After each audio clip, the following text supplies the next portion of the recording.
What's the best piece of advice that you would give the seniors today that you wish you would have had sitting in their seats?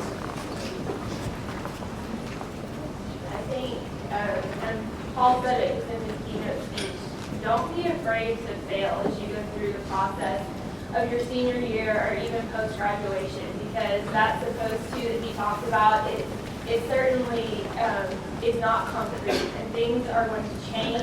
You're going to have things come up that aren't expected.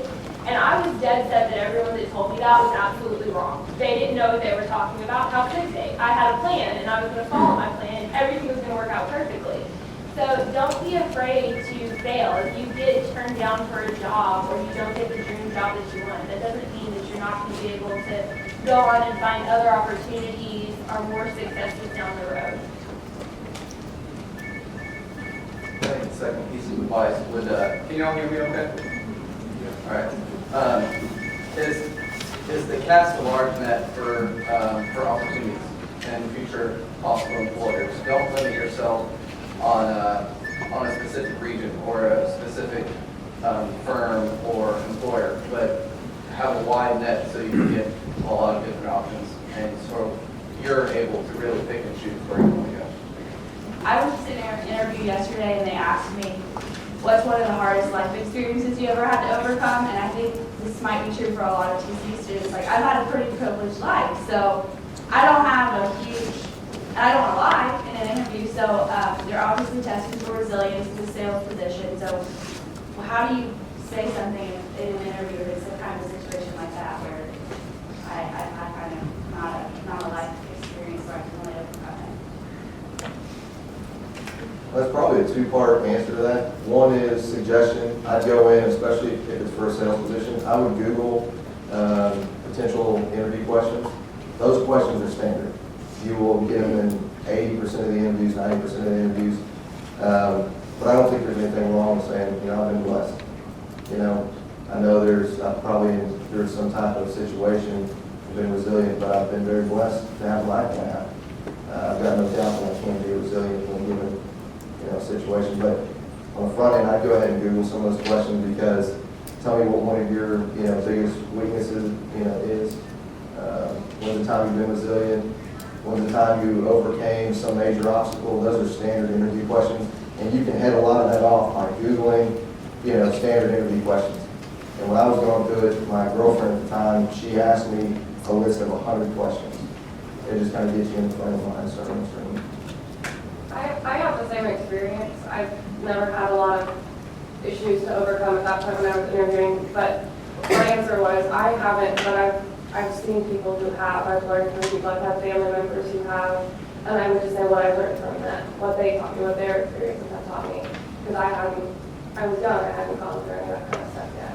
So by being able to you've learned from others, I think that says a lot about who you are as a person. So we've been hearing a lot about risk taking, when we got to be ready to fail and have crappy jobs and stuff. What's your favorite thing about it? What's some really cool stuff that we can look forward to? That's how you paycheck is always nice. I think sometimes for me personally, I've had a really interesting experience in the last year of my life. I took a huge risk by going to work for a technology startup company in the mobile space, which if anyone has an iPhone, open up the app market. How many apps are there out there to download? So there's a lot of competition, and I was so scared. Everyone had to convince me, kind of pump me up to go take this job, so I thought, yeah, they have a set amount of money in the bank, and when the money runs out, I no longer get paid. That's a little scary to think about. But that risk actually paid off a lot, and I had a lot of reward. Not only am I getting to have incredible experience, because I'm working for a company that has 9 people in it, and I'm getting to wear so many different hats, so many different jobs that I don't think many people my age would get to have those types of experiences.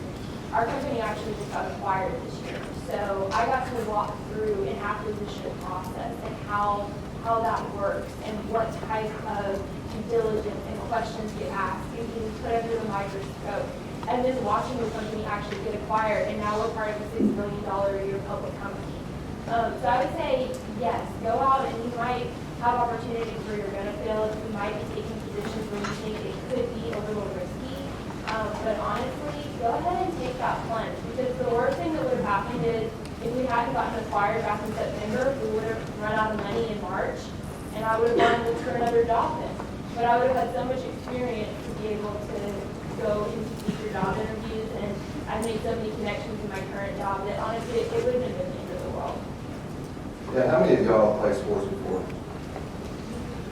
Okay, what you've been doing is similar to practice. The real world is game time. That's why it's exciting. It's where you get to take your skills that you've developed, take what you've learned, and go out there and perform. It's where the rubber meets the road. And that's the exciting thing. If all you did all day long was practice, you never got that chance to go out there and perform, and it'd be a little boring after a while. That's the exciting thing. You get to take what you've done for the last decade plus of school, and go out there and do what you've been working for. So the real world in the job market is very exciting. It's not all risk. There's a lot of reward. It is very exciting.